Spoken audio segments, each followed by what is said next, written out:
Bebe Rexha, how are you? Where are you? Hi, JoJo. How are you? I am excellent.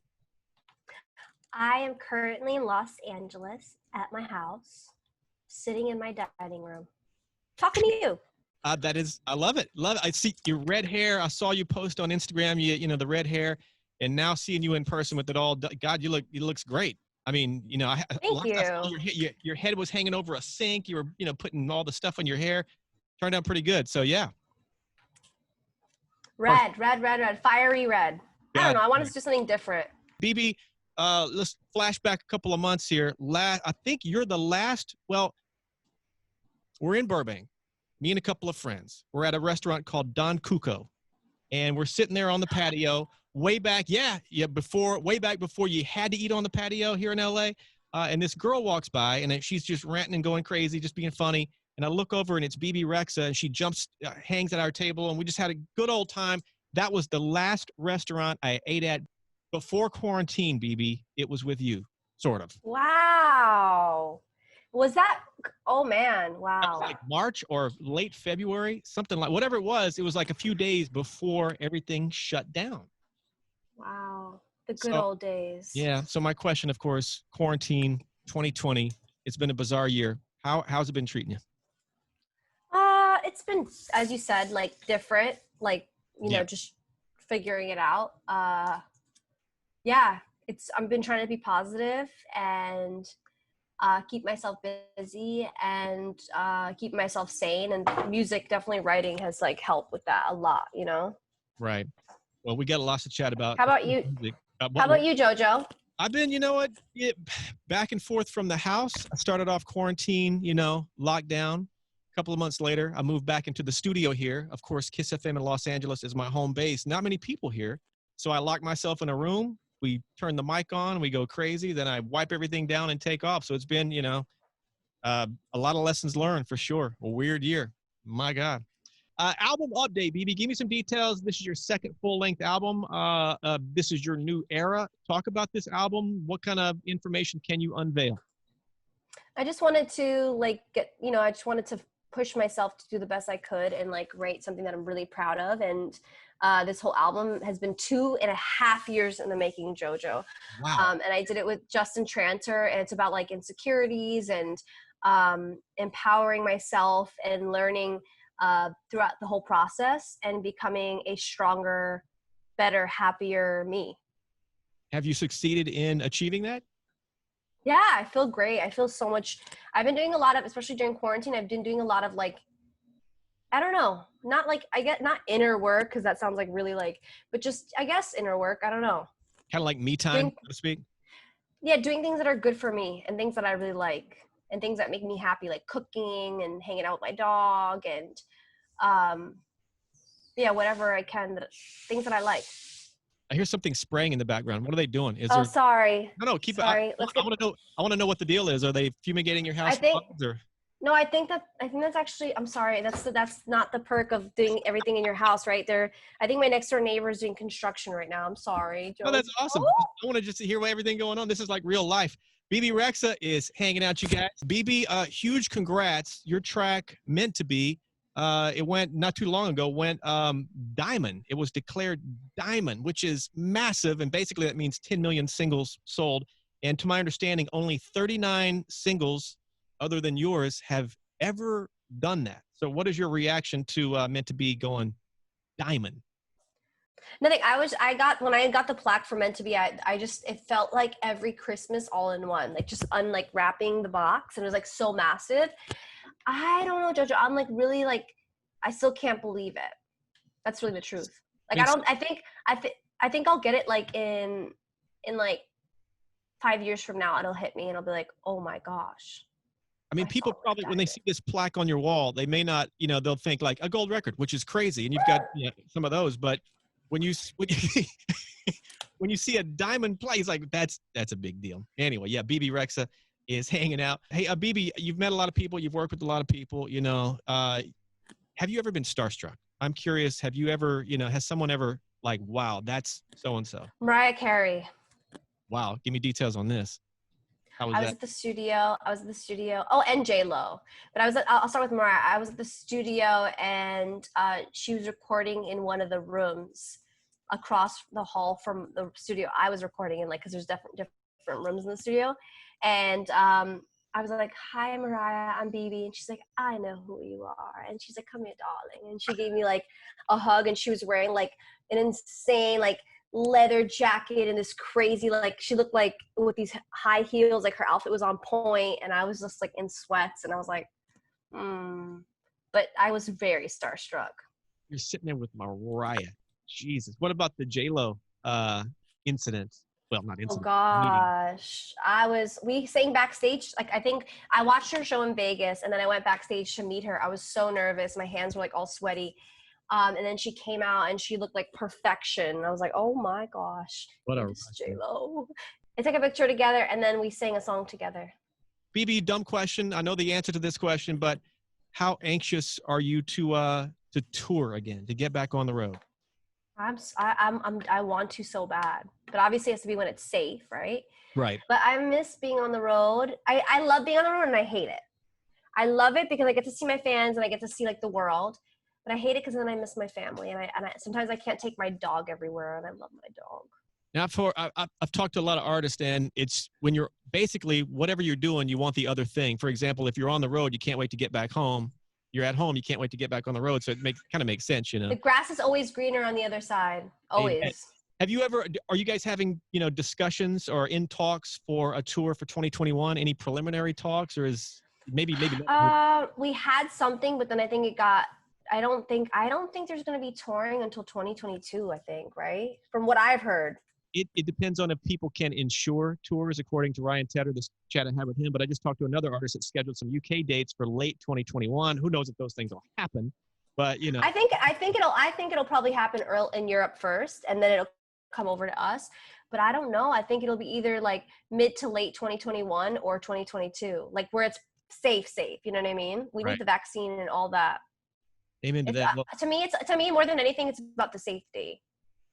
100%. BB, true or false? You once waited in line to audition for American Idol like 12 hours or something crazy, and you didn't make it past the first round. Is that any truth to that?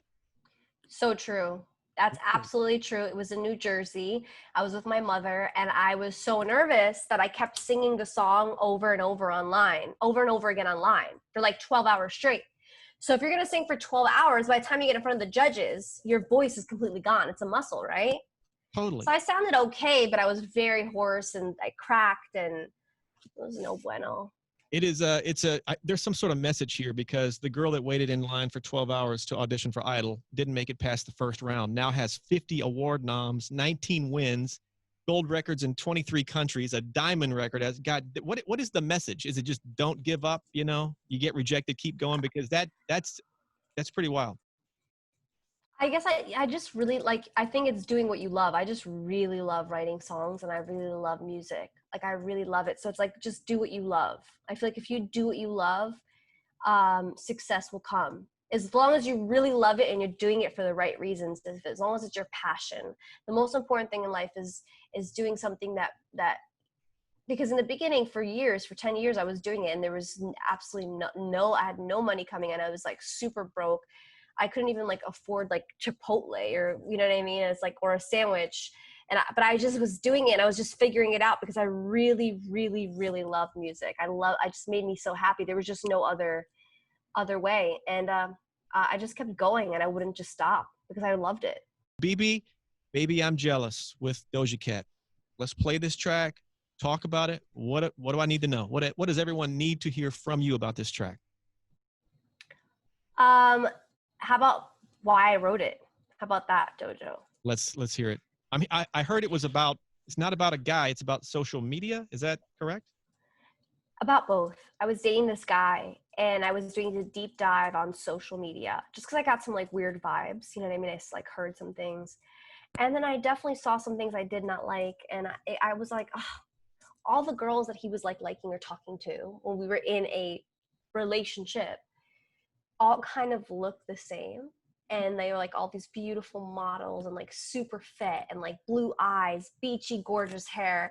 And then I'm like looking at myself, I'm like, I love myself, but I'm not that. Like I'm 5'5", I have brown eyes. Like, it's, but it gets to you sometimes. Social media gets to you. And I was just super jealous, and I kind of felt, more than anything, I felt super insecure. And I was like, I can't be the only person, whether it's a female or a guy, I can't be the only other person who's been jealous on social media before, or where it's like kind of got in the middle of a relationship. So I wanted to write a song about that, about being jealous in a relationship, but making it empowering, because we all go through it, right? Jealousy is a normal emotion that we all go through. 100%. Dumb question, I assume, and I ask this question to a lot of artists. No names required. Does this person know this song is about or loosely about them? Yes. And this person said to me, JoJo, oh, you're welcome. If you ever need, me for inspiration to write another song, let me know. Wow. And buy for an album on this guy for sure. All right.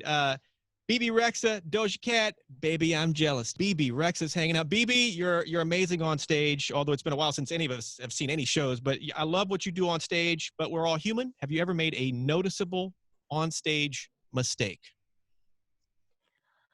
Oh man, I've fallen on stage. I don't know. I've done like a lot of things. One time my fingernail got stuck in like this chain shirt that I had. Ooh. And I needed to pull, I don't know how it happened, but something got stuck and I needed to pull it because I needed to use the microphone to sing for the next part. So I pulled like my fingernail really quickly and it fell off. And I know, it's disgusting. And my pinky was just gushing blood like throughout the whole performance. And I was just like going as if nothing happened.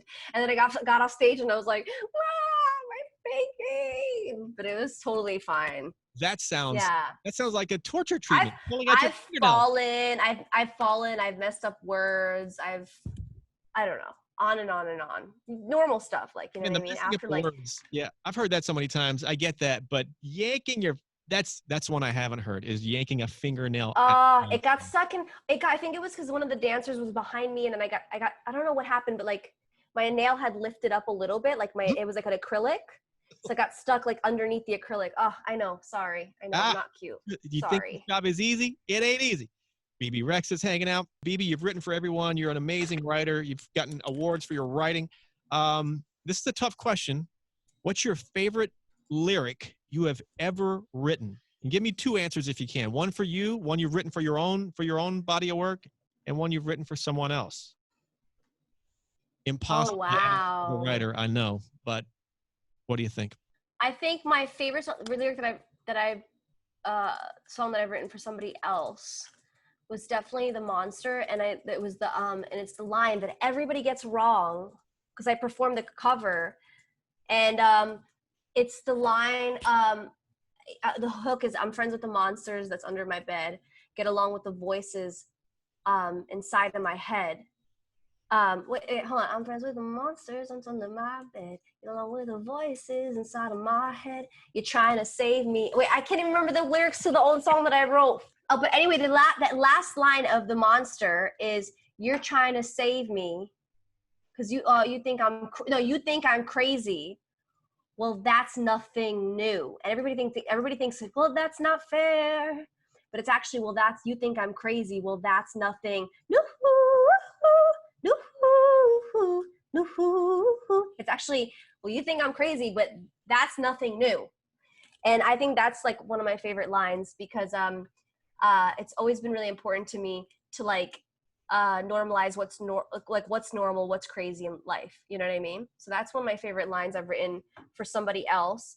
And for myself, I think it's meant to be. I don't mean to be so uptight, but my heart's been hurt a couple times by a couple guys that didn't treat me right.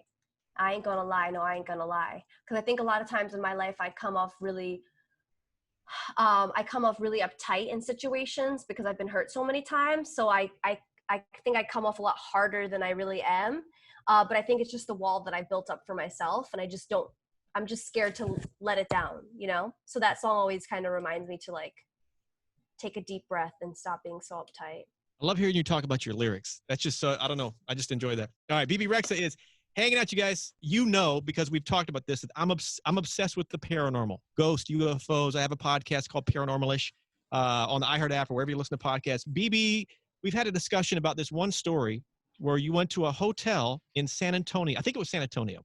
No, it was Milwaukee. Is that the one where you had you and your manager had like matching nightmares? Give me that story. What this is frightening and fascinating. We were at the rave. Where like Jeffrey Dahmer, the rave. Right. Exactly. Remember that? Mm-hmm. Exactly. So we were performing at the rave. I think it was for like a radio show. And there was like the swimming pool area. It's like all kind of like the downstairs area is creepy. If you Google it, it is creepy. It's like an old like kind of YMCA vibes where like the swimming pool is like it's all abandoned, and they ended up making the place into a venue. So like that's where people perform now. So I was in the they kept on saying it's haunted, and I was like whatever. So I was like kind of like, oh please, like who ghosts come get me, ha ha ha, and I was like singing like whatever. I was joking. We had done this show. We went to the Ambassador Hotel where Jeffrey Dahmer, which I didn't know this until all after, would find his victims at the venue, the rave that used to be like a YMCA, bring them over to the hotel across the street, where we ate after the show.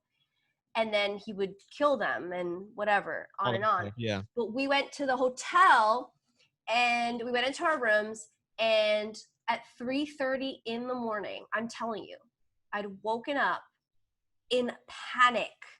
Like something was, I don't believe in this stuff, but like something was trying to like get inside my body, or like something was in the room, like bouncing on the walls. It felt like kind of like something was bouncing on the walls. Ooh, I got chills thinking about this. I don't like it. And I had like literally freaked out, grabbed my cell phone, opened the door. And as soon as I opened my door, my manager who's next door opened his door and was like, did you just feel like, did you? And I was like, yes! I was like literally about to cry. I was so scared. We literally went to the bed, my bed in my room, and we kneeled down. He literally prayed for like 30 minutes. I'm not even joking, to clear the room. And he cleared the room, I swear. I swear on everything. So you guys had basically matching nightmares, so to speak, or the same. Yeah, because I wouldn't have. That's what freaked me out even more, because I would have been like, whatever, like, you know what I mean? Like, I'm just probably, having anxiety. But the fact that he had literally, I'm not joking, it was like 3:30 in the morning. We had both ran out of our rooms at the same exact time.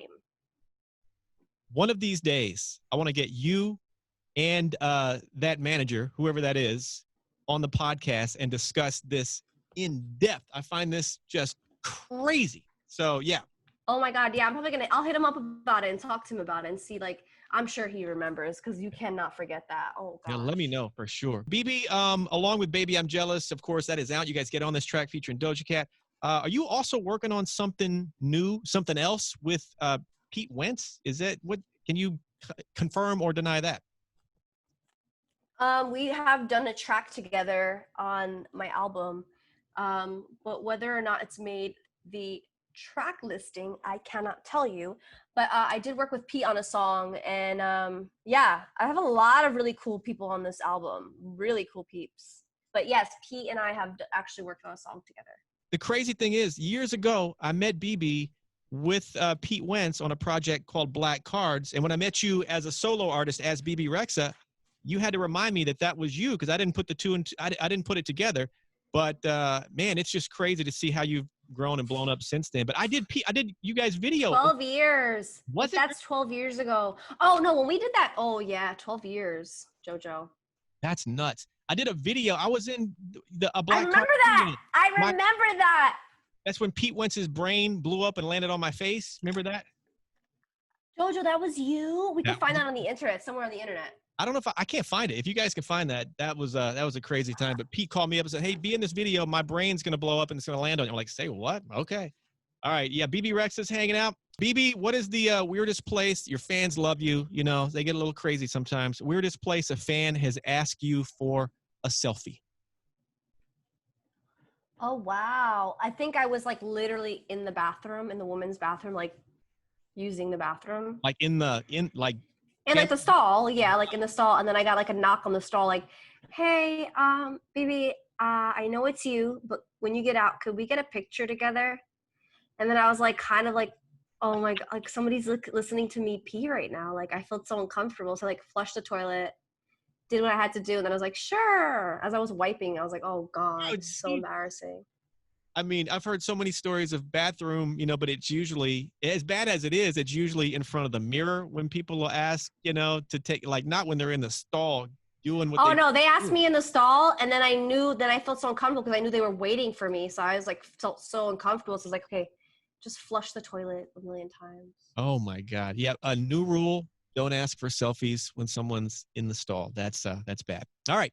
What has 2020 taught you? 2020. Wow. 2020 has taught me patience. Right. Yeah. And yeah, it's taught me a lot of patience, and it's taught me that no matter how dark times could get, that it's going to be okay. I know it's really cliche, but that, we get through it and we're a lot stronger than we think we are. And we can't wait till 2021. That's going to be one celebration on December 31st in our own little socially distant kind of way, And then a big asteroid comes and hits the earth and it's over. No, I'm just joking. Quick recap. Baby I'm Jealous with Doja Cat. It is out. People need to get on this track, obviously. By the way, what's Doja Cat like? Do you know her well? Is she pretty cool? Yeah, I've gotten to know her really well, and she's actually a sweetheart, and like, so like I enjoy working with her and being around her. Like, it's fun. She's like hardworking, wants to be involved, very talented. Like, she wants to be a part of what she's doing. It's not like, oh, this is your song. It's like, I'm on this song. Let's make this great together. And I love that about her. Love it, of course. Baby I'm Jealous, once again. Get on it. And check out the video. One of my favorite videos to date. Talk about the video for a hot sec. Well, we're sitting at a restaurant. It's me, me, Doja, Charlie D'Amelio, Avani, and Nikita Dragon, and we're having a girls' night out. And as we're eating our dinner, I see that my boyfriend is liking other girls' pictures on Instagram, and I have a little, mini breakdown. I'm like, I'm so over social media. I wish I could just go back in time. And then we have this Freaky Friday moment where we end up in like these different eras, and like the 1800s and the 60s, and then Adam and Eve and caveman days. And it's really hilarious. It's really fun. You guys check the video. Album, of course, out soonish. What else what am I forgetting to ask? What do we need to know? Honestly, JoJo, I don't know. I'm just focused on my single. Well, Bebe, I love you. Thanks for hanging out, and I can't wait to see you in person. It's some point in person. I know. Well, it'll happen. It'll happen, JoJo. Love it. It'll be better times. Amen. I love you, JoJo. Love you back. At the end of every interview, fist bump to make it official. Tap that can, Bebe. Payal. Oh, we don't get to do our weird, funny picture now. Aww. I know. Well, next year we'll take double the pics. It'll be great.